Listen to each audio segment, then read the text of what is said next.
Start. Project name is Curve-shaped road. These two are ultrasonic sensors, and this is a Arduino Uno.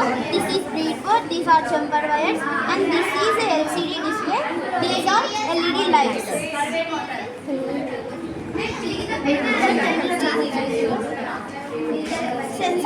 Sensors. It is used to detect object and measures object distance. అంటే ఇక్కడ ఒక object వచ్చేటప్పుడు ఈ censor అనేది దీన్ని detect చేసి అలాగే దాని డిస్టెన్స్ అనేది మెజర్ చేసి ఇక్కడ లైట్ ఆన్ అయ్యేలా చేస్తాను. అప్పుడు ఇక్కడ వచ్చే వెహికల్కి సిగ్నల్ వస్తుంది. సిగ్నల్ వచ్చి ఇక్కడ వెహికల్ వస్తుందని ఈ వెహికల్కి సిగ్నల్ తెలిసి ఈ వెహికల్ స్లో అవుతుంది. స్లో అయిన తర్వాత ఈ వెహికల్కి అంటే యాక్సిడెంట్ కాకోకుండా చూస్తున్నాను.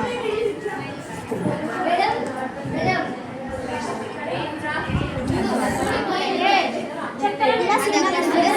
ఎందుకంటే ఇక్కడ వెహికల్ వస్తుంది కాబట్టి ఇక్కడ సిగ్నల్ వస్తుంది.